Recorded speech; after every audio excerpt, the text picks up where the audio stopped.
Alright, here we are in the new venue here. I'm out on the wireless and got a VPN tunnel set up straight to my workstation so I can actually continue to do my job while I'm out here. Hopefully, now that I'm out in the cube farm, some of the noise problem will be fixed. There's only a couple computers out here as opposed to the 15 or so servers I've got in the knock where I normally work. So we'll try this, see if people like it. You know, if people don't, that's great. It's all good. You know, it's kind of weird being out here in the quiet. I'm so used to the white noise by now. A couple things I want to barrel through really quick before we get started. First of all, two games have been requested more than any others lately for me to review. Those are Fallout New Vegas and The Witcher games. I'm going to explain this really quick. Fallout New Vegas I am going to review. I have played it through twice. I want to do another playthrough, a more recent playthrough because it's been a while. And I want to really... I've never actually done the DLCs. I was waiting until all the DLCs were out. So, you know, I'd like to do the DLCs, and I want to do the yourself ending, the rogue wildcard ending, whatever they call it. So, you know, because I've already done the NCR ending, and I've already done the Help House ending, and Kaiser's Legion can go screw themselves. Sorry, I don't do that, guys. But anyways, so that's going to be waiting. I don't know how long, you know, but I do intend to get to that. The Witcher games is the other one, Witcher 1 and Witcher 2. I'm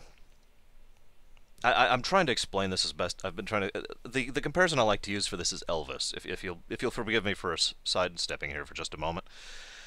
Elvis is someone who did contribute to the musical, you know, to music history. Someone who was very talented, someone who was very skilled, someone who knew what he was doing, someone who literally helped change the face of music, historically speaking and artistically, right? And I can acknowledge that, and I can acknowledge that he's great, and I can acknowledge that he's awesome. I just don't care for him personally, if you follow me. You know, I would not go out and listen to Elvis music myself. I would still acknowledge that he was skilled and talented. And this is something I've always believed in. My mother, you know, really got me into this when I was young. The idea that just because you don't like a thing doesn't mean you can't understand and accept that it is good, that it is talented, that it is skilled. And so, while the Witcher games look really well done and really excellent, I never was into the Witcher books.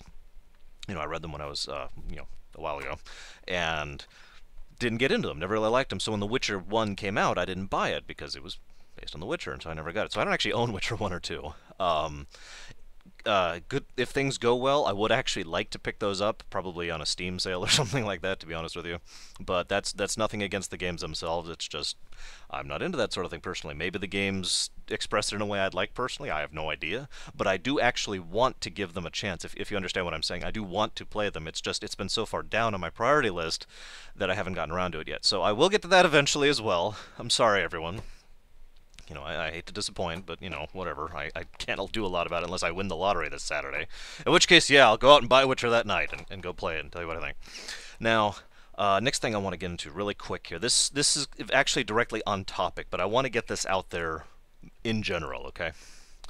I don't know why I'm moving my hands so much tonight. I guess I do that anyways. It's just normally the camera's like this, so you'd just see my fingers flailing down here. I am not a fanboy, okay? Now let's explain this really quick. What is a fanboy? A fan is someone who likes Final Fantasy games, who likes Evanescence, the band, who likes, I don't know, Stephen King, and who likes, I don't know, I'm trying to think of a movie type here. Peter Jackson films. I'm sorry, that's terrible. Something, you know, Michael Bay. I'm sure there's someone who likes Michael Bay. I'm sorry, that's mean. Point being, a fan is someone who will like that thing, but will still say, well, this movie was great except for blah and blah and blah. I still liked the movie, but, you know, blah and blah and blah. A fan is someone who will say, well, the Final Fantasy series is fantastic, although there were a few bad parts, and those are these.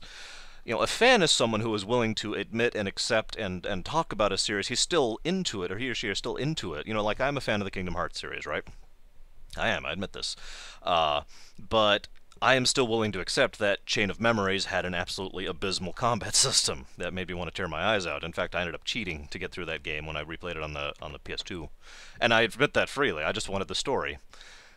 Sorry, it was irritating, and there are some parts that irritate me about those games. You know, Atlantica, Kingdom Hearts 2. But that doesn't stop me from being a fan of it, you know? So that's what a fan is. A fanboy is someone who takes that to an extreme, who will violently argue that, you know, Kingdom Hearts is the greatest thing ever, and I will buy anything with Kingdom Hearts on it. I will have Kingdom Hearts everything. You know, I have two Kingdom Hearts shirts at home that I made myself with the site whose name I can't think of, the make your own shirt site with a JPEG. Because I thought they looked cool, and that was my thinking. It wasn't the fact that they were Kingdom Hearts; it was that they looked cool. If you follow me, and I have the cloak because it looks awesome. It looks good on me, and it's extremely useful. It's water resistant. I can wear it when it's raining. I can wear it when it's snowing. Blah blah blah. But I would not have, I would not cosplay. I would not get a tattoo of a thing. I would not say, "Oh my God, Kingdom Hearts is the greatest thing ever." But this is the really important part because I think this is the key distinction of what defines a fanboy and leads into what I'm about to get into. A fanboy or girl is someone who doesn't actually argue or doesn't actually give a discussion about why their thing is great. Doesn't actually say, well, Kingdom Hearts is fantastic and here's why I think so. The story is excellent and there's good, interesting characters and there's a lot of emotion, blah, blah, blah. A fanboy won't do that. A fanboy will just say, what's the greatest? And you're just figs for saying it's and I'm trying to be as indistinct as I can here because that's kind of the point. If you're on the internet, they're typing in all caps and their spelling is bad. And if you're actually talking to someone in person, they're just kind of yelling and there's a lot of cussing going on, which I don't like to do on my channel. And you get the idea, There's no actual thought process there. That's what defines a fanboy. Someone who is so rabid in their love of a thing that they fake it, basically, if you know what I mean. They don't actually say, well, I love it because of blah. I think this is fantastic because of blah. They say, well, it's amazing, and anyone who says otherwise is wrong, and, blah, blah, blah, blah. Now, why is this relevant? Well, there's a couple of reasons why this is relevant. Nobody has ever actually accused me of being a fanboy on these videos, which I'm absolutely amazed by the way. But, and I'm not, like I said. You could make an argument for two things I could be a fanboy of. You'd be wrong in both cases, but you could, and both of them are rather esoteric, so nobody's actually going to be doing that. But, the reason I bring this up is because something has really been catching my attention the last few months on the internet, and that would be hate boys. As the name, now that's a term I came up with because it just seems to fit. I don't know, people would probably just call them trolls. I like hate boys though because it fits so perfectly. Because a hate boy is someone who, or girl, is someone who looks at is essentially the exact opposite of a fanboy, and yet at the same time is, for all intents and purposes, the exact same person. Rather than saying all Blizzard games are fantastic, all Blizzard games are terrible. No reasons why. No discussion, no saying, well, they did this and this and this, and I think these were bad, and so I didn't enjoy them. It's just, oh, it's terrible, cuss, cuss, cuss, yell, yell, yell, And the same thing for anything, And I've seen a lot of that lately. I don't know what's changed. I'm pretty sure it's just me, because I'm pretty sure the internet's always been this way. But lately I've just really been getting, and it's been getting to me. It's been bugging the crud out of me. And I hate to see people just doing this, and what bothers me the most is there is no discussion there. I have people who come to me and say, dear Arshangaya, I disagree with your opinions on this, but I think you present your views in a very well thought out manner. I think things are well done, blah, blah, blah. So I disagree with you, but fine. But here's why, and that's fine. I'm completely with that. I love that. I love actually having a discussion with someone, because we don't all have to think the same. I've said this before. I'm cool with different opinions. I'm completely with that. Always have been. But what I don't like is someone who has no actual opinion. They're just raging, and they're complaining for the sake of complaining. If you that's the only theory I have, because the thought process, it doesn't make sense to me at all. It really genuinely makes no sense to me to just complain about something with no explanation, with no logic, with just yelling and cursing, and often making fun of things in ways that just blow my mind. I'm not even going to give you examples because it's just hurting my mind to even think about it. But you get the concept, right? And it never made any sense to me. And I theorize that they're just complaining to complain. Maybe they're bored. Maybe they enjoy doing it. Maybe they're I don't know. I don't know. I have no idea. But I am neither of these people, obviously. But I really wanted to get that out there because I really, really, really am tired of the hating on Diablo 3. Yes, I'm finally getting around to it. I'm really, really tired of it. And, what I initially did when I was starting up this review was I found, I was just making kind of a list of things that people were complaining about with regards to the game, and I was going to comment on these things and say why I personally think they are, hate boys rather than anybody who's actually complaining about anything legitimate. But what happened was I started getting upset, and it started getting into my voice, it started getting into my tone of my word choice, I started getting, biting. And let me be completely honest. As much as there is something that could be said about a good argument, a good, emotional, passionate discussion about something, the simple fact of the matter is this little channel, this thing I do, is not about that. I don't want people to come here and see me ranting like you can see about 50 billion other channels everywhere. I don't want people to come and see me go, rah, rah, how dare they. This is about games are awesome and let's discuss them. Really, if I were to boil it down, games are awesome, yeah, woo yeah. I'm gamer and proud, always have been. And let's discuss why and where their failings are, and let's discuss maybe alternative possibilities that could happen. I really like to get the brain working because thinking it's always been a big thing for me. So I'm going to eject all that out the window, and I'm just going to talk about Diablo 3 in a vacuum from my own experiences. Now, I've been in the beta for quite a while. I shouldn't say I have been, as though I am now, because obviously the beta's shut down as of this point. But I was in the beta for months, and played it quite extensively, and got a fairly good feel of it. Now, obviously, and this is important, I really should have said this first, this is only a review of the beta. I think I'm going to put that in the notes, put that in the title when I finally get to it. Because I've only played the beta. I can only fairly judge the beta, because, And I have been going very far out of my way to avoid spoilers about this game.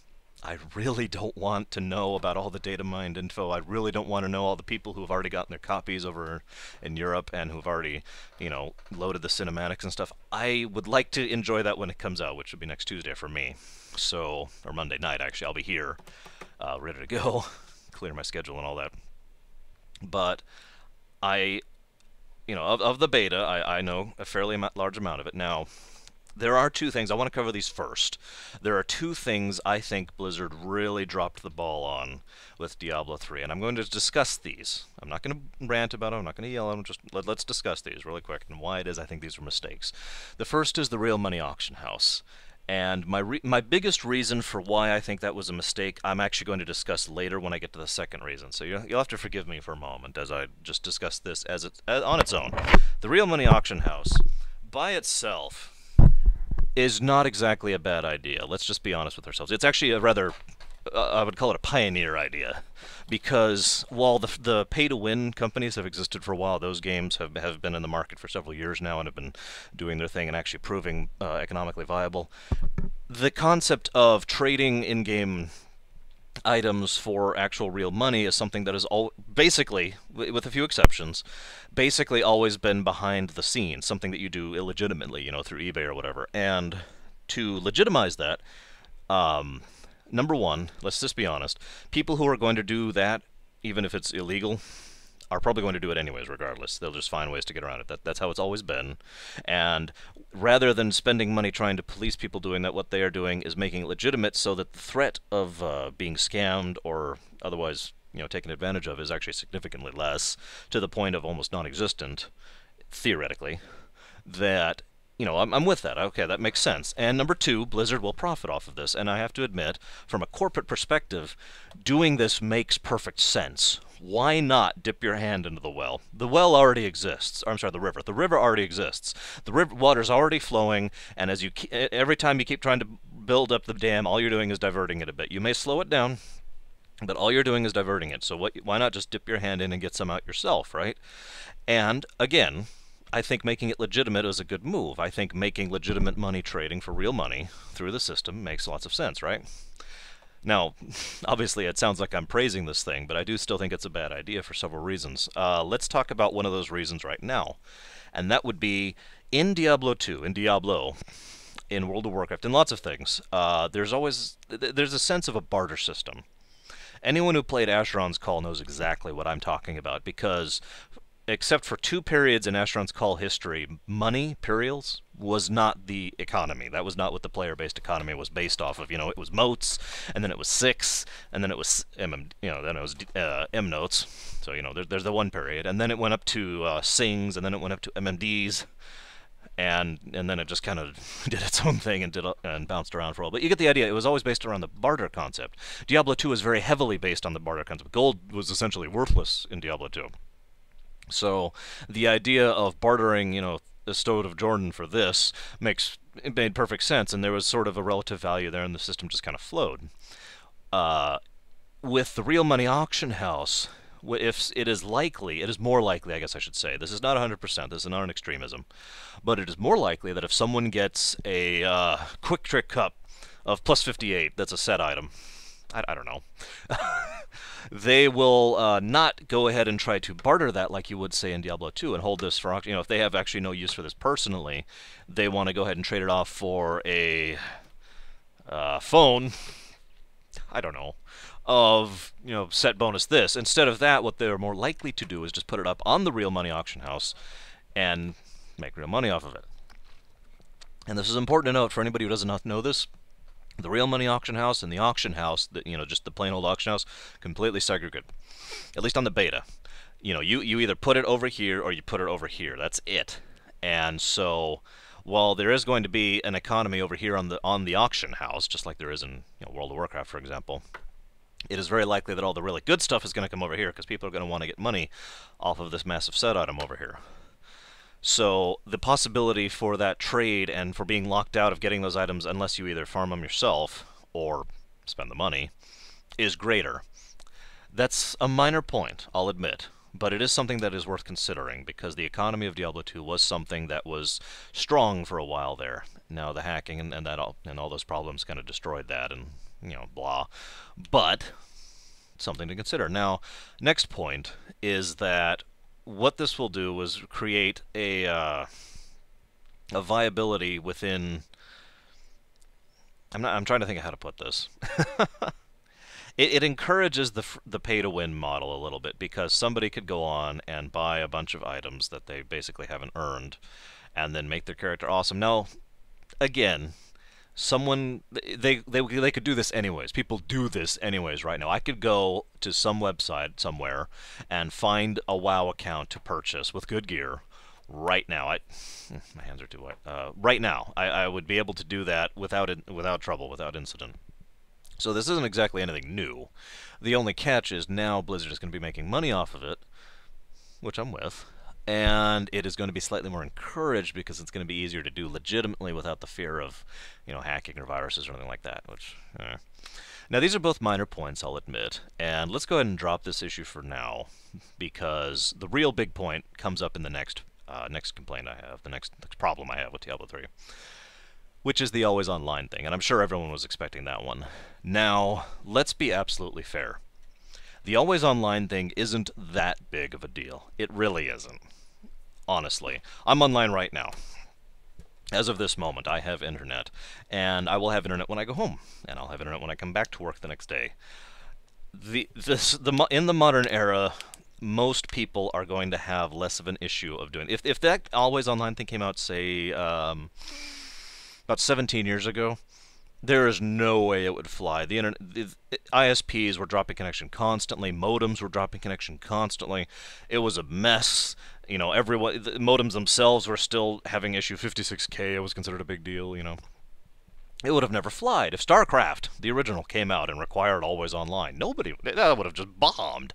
Nowadays, it's not as much of an issue because the infrastructure that the internet is built on, which part of my job is dealing with that kind of a thing, has evolved to the point where now that service industry is stronger and keeping the internet up is an easier thing to do than it used to be. Now, I do have to say, though, I think that's a bad thing for several big reasons.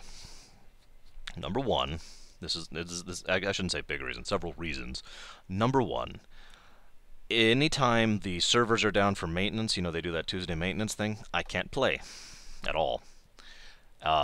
This is kind of funny. This actually wasn't on my list to discuss until this Tuesday, 2 days ago. I was hopping on after getting home from work, and I just wanted to play WoW for a bit. I just wanted to relax and do something easy and simple, go heal a dungeon, and the servers were down. I'm like, okay, that's okay. I'm going to go continue my StarCraft 2 campaign, just something relaxing. So, servers are down. Right. Now, with StarCraft 2, I did have the option of the offline mode. Diablo 3 will not have that option. There will be no offline mode whatsoever, and I'll get into that in a minute. So that's problem number one. Whenever the servers are down, Problem number two is, of course, any actual internet outages, and that can happen on your end. Your ISP could go down. You could have a loss of connection. You could have your router screw up. You could have your modem go down. You could have someone running torrents. Whatever. Something could happen, and your connection goes down, or something could happen on their end, or in the intermediate end, and the connection goes down, and then you can't play Diablo 3 at all because there is no offline mode. That's irritating, and that is frustrating, but I will be fair. That wouldn't bother me that much. That would be an irritant, but something I could swallow because that's like a 1 percentile. Not 1% chance to happen, as in 1% of the time I'm playing Diablo 3 I will not be playing it because I have internet problems, right? Third problem's the big one. This is the big one. This one right here is the real reason I cite this as a true complaint. Latency in a single-player game should not happen. Period. A single-player game, if I am playing by myself with no one else. Now, yes, granted, I'll be playing with my friends for the most part, especially for these first few weeks here. But if I want to hop on and play by myself, or go farm, this boss, or if you just farm in general, do whatever, by myself, single-player game, I shouldn't be getting lag. And latency, speaking as someone who works, in networking, the numbers of points that are in between you and the actual game servers are significant, and all it takes is one of these to have a problem. It doesn't have to be an outage problem, because that's actually kind of rare, as I just mentioned. No, it just have to have a problem. Packet loss is a great example. Just simple little thing, just a few packets, and every now and again you just kind of stutter in the game, because somewhere in the link in this chain is a crack. And now you have latency. Now, again, I'm exaggerating a little bit for effect. Latency is not a common problem. In fact, during the entirety of the beta, I only saw latency once, and that was during the Sunday when it was shutting down, when I was hanging out with my friends in the open beta, since they could play now. That's the only time I actually saw latency be a problem. So this is still within the realm of the theoretical. This is still the realm of the possibility. But if it ever gets to the point where we're having serious lag while playing a single-player game, we have a problem. Now, why does this all tie in? Why was I mentioning the Real Money Auction House? Why do you think Diablo 3 is always online? StarCraft 2 was mostly online with an offline option, and there were security reasons they cited, and there were piracy reasons they cited, and both of those are valid. Let me be completely honest. There is a validity to what they're saying. They should have added I can think of it. LAN support. They should have added LAN support. They should have network support. They didn't. They're supposedly adding it back in, from what I understand. That's fine. But the real point here is that the security concerns and the piracy concerns for doing that are valid concerns, are real reasons. It did bring down the level of hacking, the level of map editing, and the level of I can't even think what they're called right now, the cheat programs that you run. It did bring that down. It didn't get rid of it entirely, because that's impossible, but it did bring it down, and so props to that. Why have no offline mode for Diablo 3? I was actually thinking about this a few weeks ago when I was starting my intent to do this review, and I realized we had a company here who I'm not going to name, because I can't, who runs credit cards. I'm sorry, it's late, I'm tired. Credit cards, and simply by having that company here in the data center, here within the building, we all of a sudden had to jump our security precautions for the entire building up by several grades in order to simply have them as a customer. The reason for this is because there are protocols, which I actually agree with, I might add, in order to run credit card data, in order to run that kind of information. And there's levels to this, and I'm not going to go into details to really bore the heck out of you, but suffice it to say, depending on how many credit card transactions you have over a period of time, you have to meet this level of security requirement or this level of security requirement, period, right? And this affects all layers of the company and all companies you touch. Which is why we had to be secure for another company, if you follow me, because they were interacting with us, because they were here in our data center. And we had to meet their security demands for them to even be able to run credit cards through us at all. You follow me? Blizzard is going to be at the top level, I guarantee you.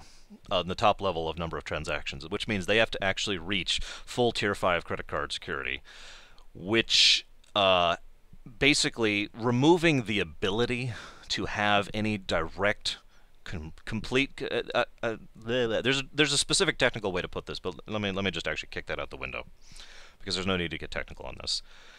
Eliminating the ability for a single player campaign to exist, eliminating for the ability to there be offline mode at all, is a security measure, because it removes one of the potential dangers for interaction between the game and your computer and the servers.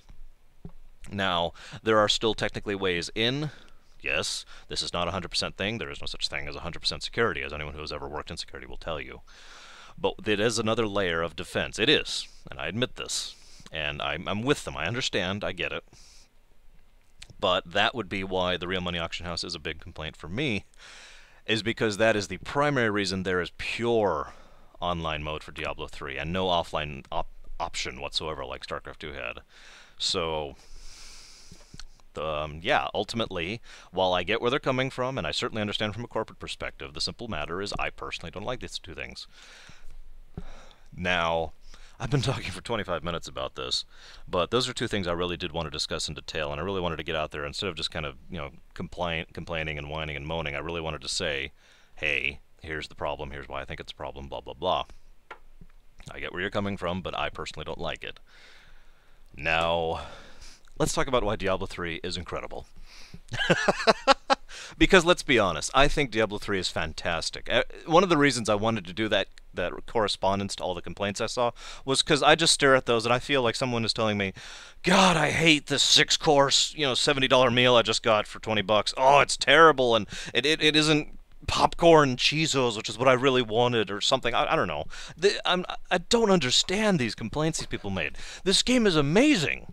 I loved Diablo 3. I loved the beta. I really got into it. Okay, let's talk about this in order, shall we? Let's really go over this. Graphics. First of all, Blizzard games from the beginning have had a stylized tone to them. They always have. The only thing that has changed is the level of graphic technology that exists in the era. Look back at Warcraft 1, and then to Warcraft 2 and to Warcraft 3, and someone who is a moron will look and then say, oh, it got more cartoony. No, it got better. It was still the same level of cartoony. Same goes for Diablo 2. Anyone who looks at Diablo 2 and tells me that isn't cartoony is lying. Or mistaken. I'm sorry. It was very well done, and I'm not mistaking that. In fact, let's be honest with ourselves. I actually like that stylized thing. I like the stylized style that Blizzard has always had going for them. I like the graphics in WoW. I like the graphics in StarCraft 2. I like the graphics in Diablo 3. So let's just get that out of the way. I'm sorry. See, I'm getting angry already. I'm sorry. I need to stop. Enthuse. I really do enjoy them. I really think they did a brilliant thing with them, too. What they did was they pulled out a layering system. And this sounds bad on paper until you really start thinking about it. What it is you have... I don't have anything around here to demonstrate, but you have, let's say, the background, the terrain, okay?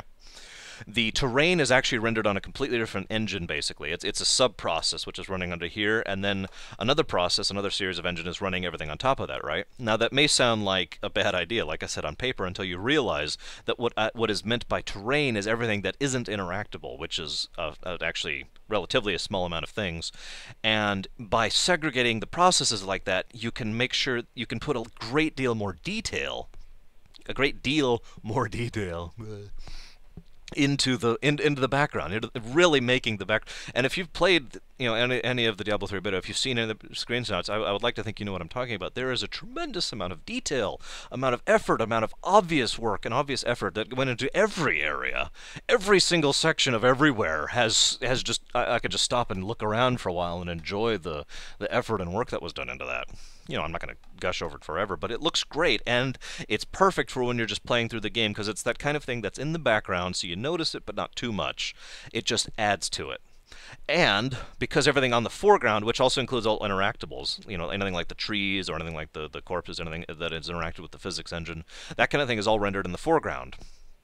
On top of that, so all of that has full connectivity with itself without having to deal with the terrain. So again, easier to run, runs smoother, runs quicker, and does absolutely bloody brilliant. I love it. The physics engine is very nice. The actual animations are beautiful. Diablo 3 comes right up to what I call the Hollywood line. I mentioned this in my Dragon Age 2 review.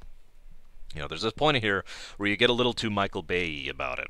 That's actually 2 times in one video I've talked. Okay, let's let poor Michael go over and do his thing.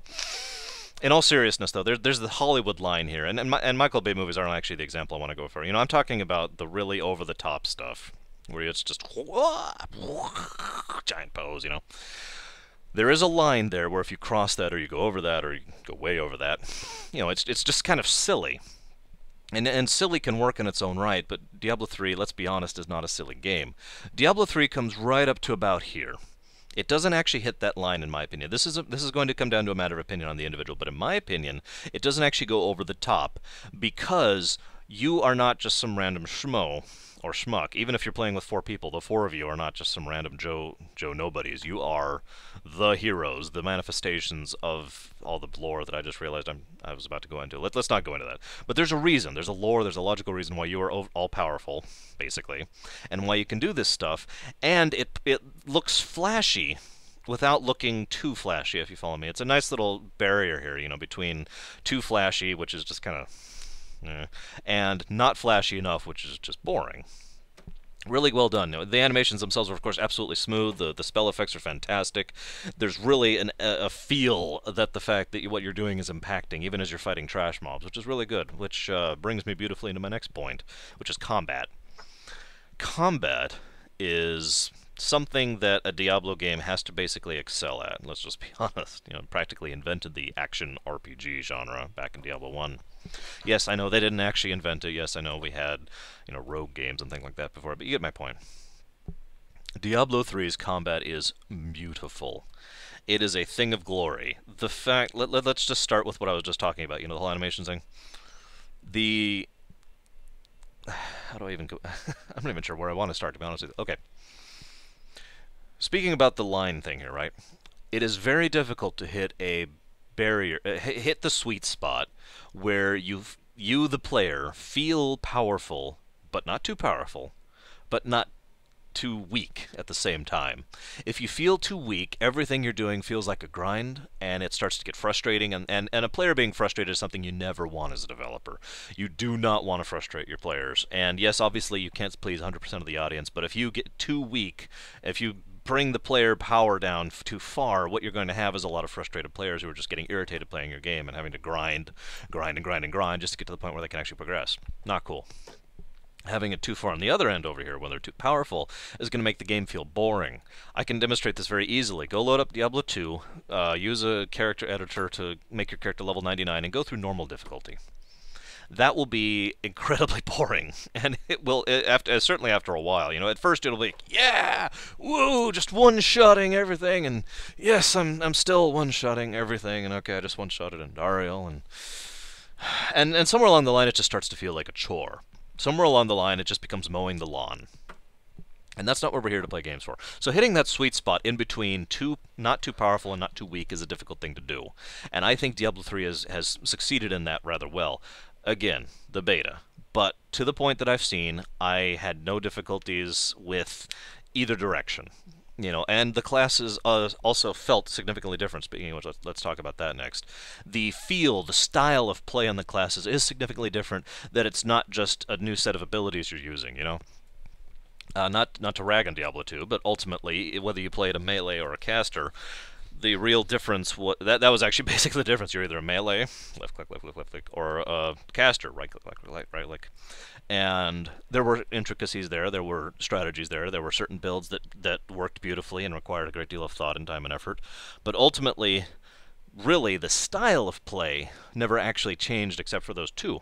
In Diablo 3, all five of them, I guess, or is it six?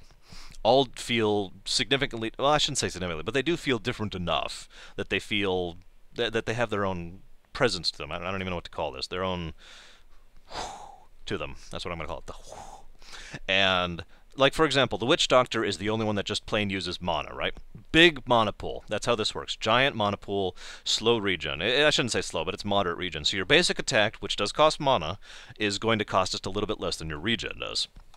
So you can spam your basic attack, but anything else you're going to do, it starts pulling from it, but you have such a massive mana pool that you're an endurance caster, basically. And that's one of the reasons why the Witch Doctor is the one with all the dots and the debuffs and the effects, the area effects, and all that sort of thing, because they can just empty, just as the pool slowly empties, and then it can slowly refill as they stand there. Their job basically done, because all the dots are off, you feel me? Wizard, by contrast, has the arcane bar, which is much smaller, to the point where you can actually only cast 2 or 3 of your big spells at once, and then it's just emptied. But it refills much quicker, so within a few seconds, it's already refilled, as opposed to like about a minute or whatever. Actually, a minute is way too high, but we're like 15 seconds, something like that. Within, as opposed to the wizard, which is refilled in like 2 or 3 seconds. So it's okay, waiting, da da da da da. Very spike. It feels very spiky. It feels exactly how the wizard should feel in lore, because the whole point of the wizard is that they are unstable and that they are a little bit on the deranged side, and they have delved into forbidden magic, all that sort of thing. And so it comes across in the style of gameplay, which is fantastic. And then of course the barbarian has the rage thing, which is basically more or less the same thing from warriors in World of Warcraft, if you know what that is, or bear druids. You attack with these attacks, that builds rage. Some of these attacks use rage, and you want to kind of keep that rage as high as possible at any given point in time, so that you can use the special abilities that, are stronger based on how much rage you have, blah, blah, blah. The Demon Hunter is my personal favorite. Actually, I think the Wizard is my personal favorite. But the Demon Hunter is certainly awesome. The Demon Hunter actually has 2 energy bars here. I'm not going to go into the actual specifics of how this works, because you can just go to YouTube and look up the class skills that Blizzard put out. Props, Blizzard. In order to get that. But the point is, of these 2, one is for stuff you use all the time, and one is for the big hits. And this one will regen much slower, and this one will regen immediately. And so forth and so. I guess the other one would be the Monk, and the way the Monk works is your basic attack fills the bar, but it doesn't actually drain on its own, or it doesn't actually fill on its own. It stays static wherever you happen to leave it. If you use an ability that drains it down to here, it's just going to stay here until you start raising it yourself, like this. And so finding a balance on a Monk, you get it? Finding the balance here makes certain perfect sense. And again, that just speaks volumes for how brilliant the game design is, in the fact that the actual mentality, the lore mentality of these classes actually gets across in the style of play based on their resource system, which I think is really well done. Combat's fantastic. I love it. Next thing, story. I think the story is fantastic. I have really enjoyed the story of the beta. I have been trying very, very hard to avoid spoilers, like I mentioned, but I am very looking forward to enjoying going through the story and learning how it works. And the voice acting has been top-notch as usual. You get little lore tidbits just for, killing certain monsters, or discovering a certain area, or finding a certain book as you're going through. And I love the fact, it's just flavor, it's just little background lore, background text, but I love it. It's the kind of thing I enjoy. And it's the kind of thing that isn't forced upon you if you don't care. So that appeals to that crowd. And it doesn't take a tremendous amount of effort to obtain if you want to see it for my crowd. So both of us are getting our things on here. It appeals to both concepts. I'm with it on that completely. Next, let's talk about a few game mechanics things. The Diablo 3 is the closest thing I've ever seen to the perfect New Game Plus concept. New Game Plus goes all the way back to Chrono Trigger. Actually, technically, a few games did it before Chrono Trigger, but Chrono Trigger basically invented the term. That was the first time we started calling it New Game Plus that I'm aware of.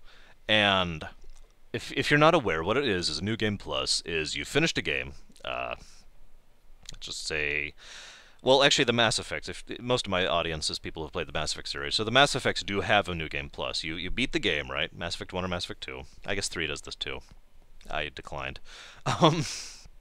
And you beat the game, and you go back to the beginning, but you carry with you blah and blah and blah. And I actually don't remember what you carry specifically in Mass Effect. I believe it's levels and credits and equipment, but not everything else or something like that. But you get the idea. You carry forward the progress you've already made in order to go back. And New Game Plus is something I personally think should be added to every video game ever, and I mean that sincerely. Not every absolute 100%, but you get 99% of all video games should have New Game Plus. It adds to it. So many games, especially RPGs, have the problem where you get the Quick Trip Cup of super awesome in the last dungeon. Final Fantasy VII is actually the worst offender I've ever seen of this. So much of the absolute best materia is in the crater. And now, yes, you can leave the crater. It is possible to do so. It's kind of a chore. But once you've left, it's almost like, what's the point? Okay, now I've gotten all the best stuff in the crater. Now I leave to go beat Emerald and Ruby, and that's really it. A New Game Plus option would enable you to go through the game, get all that awesome stuff in the thing, in the crater, beat Sephiroth, beat Jenova, beat Sephiroth again, watch the ending, and say, would you like to New Game Plus that save? Yes! Now you have all that stuff way back at Midgar. Now, all of this has just been an explanation of what New Game Plus is. Diablo 3 does it beautifully. Diablo 3 can do it with yourself or with a party member.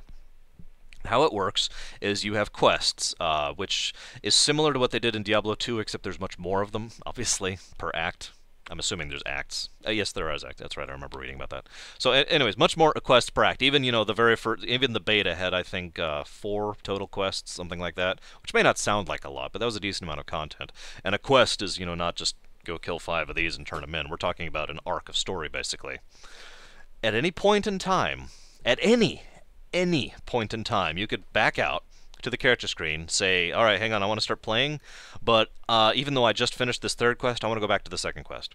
And what will happen is your character will keep all inventory, all your bank, your stash, your crafting, all the gold you have saved up, all the abilities you've unlocked and the runes you've unlocked, the ability to teleport, the everything, absolutely everything that is related to your character is maintained, but the universe around you is reset back to that point. So you don't still have the waypoints, for example, that you got later on as a part of the quest, but you still have the ability to teleport even if you didn't get it, for example. You still have the blacksmith even if you haven't actually helped him yet. You see where I'm going with this. And you can do that at any time. And that's beautiful. That is the perfect New Game Plus. The ability to reset to any point in the story while maintaining all of your own stuff. Actually, it's not quite perfect. If I was to be completely honest, the absolute perfect would be the ability to choose what you take back with you in case you wanted to be, semi-godlike. But you get my idea. This is as close to the best New Game Plus system I've ever seen in my life. And as I mentioned, it works for friends too. Let's say I'm halfway through Act 2. I'm way over here, and my friend just started playing. Right? Oh well, no problem. Let me just join his game, and zoop, there we are. Or in fact, actually, I don't even have to join his game. That's the beauty of this. He wants to join my game, or I want to join. However we want us. I can reset myself back to where he is, or he can reset himself back to the beginning, or either way, wherever he is, I can reach. No matter who hosts, no matter who does this, I can reach him, and the world will still be at his point in existence, and so we can still play together and still go through those quests. And I even still get benefit from it. I still get the request rewards, the gold, the exp. All of that is still something I get because, like I said, the world got reset back here. And that is awesome. I love that feature. That's Guild Wars 2 is doing a very similar thing, and that sort of ability to leap to wherever your friends are and not have to, Diablo 2 sort of did that, but Diablo 2 had the lockout quest thing, which is actually difficult to explain to someone who's never experienced it. But anybody who's seen that, you know exactly what I'm talking about, where the quest grays out and you just can't actually do it, and you can't actually get any benefit from it, that kind of thing. Diablo 3 just throws all that out the window and says, no, we're going to do everything that you just did and better. And ultimately, I think I had a couple other points, but let's just summarize this right here. Diablo 3 is everything Diablo 2 was, but better, in my opinion. The offline always thing is annoying, but it is not a deal breaker. The real money auction house has potential both ways. Honestly, we're going to have to see how that one develops. That's a risk, both to us as players and to Blizzard themselves. But even if it is a negative thing, that's not going to be a deal breaker. The game underneath is still really well done, really well crafted, really well written, really well acted. The music is fantastic. The feel, the flow, I want to talk about the flow.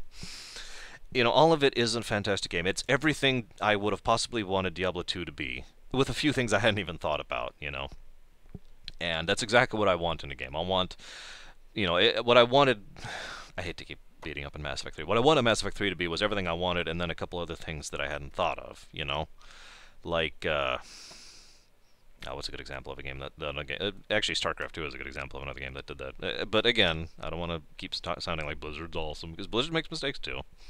They've screwed up too. But let's talk about flow really quick. This is something all video games should have, period. They should have a flow. The tempo of that flow depends on the game.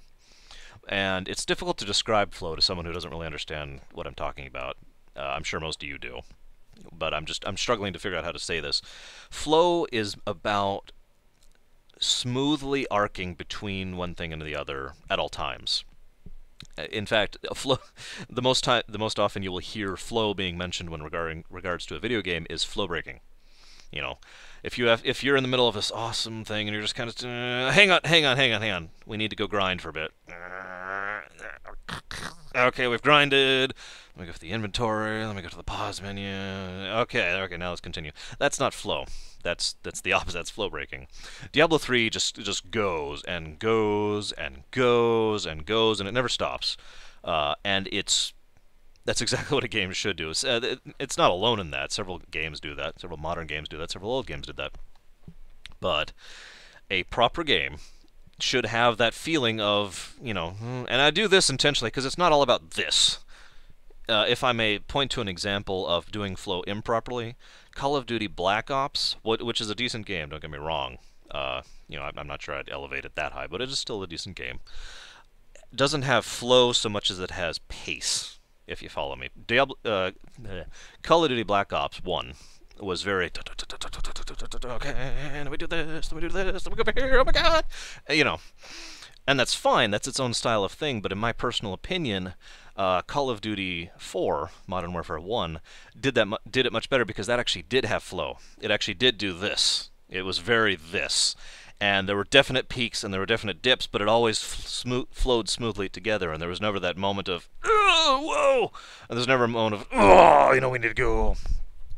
I am the worst person of explaining things in the universe. I'm sorry. Point being, Diablo 3 has excellent flow, it is movement, the combat engine is amazing, the story is amazing. I don't even know what else to say. Everything I've seen in the beta has been fantastic. I am completely and 100% sold on the game, and I am very much looking forward to next Tuesday. And there's going to be another video after this. It's going to be a heck of a lot shorter. I guess I'll go ahead and record that right now. But for anyone who wants to comment in response to that video on this or this on that, feel free. I do read all my comments, believe it or not. I just, have stuff going on, and I'm busy every now and again, so see you around.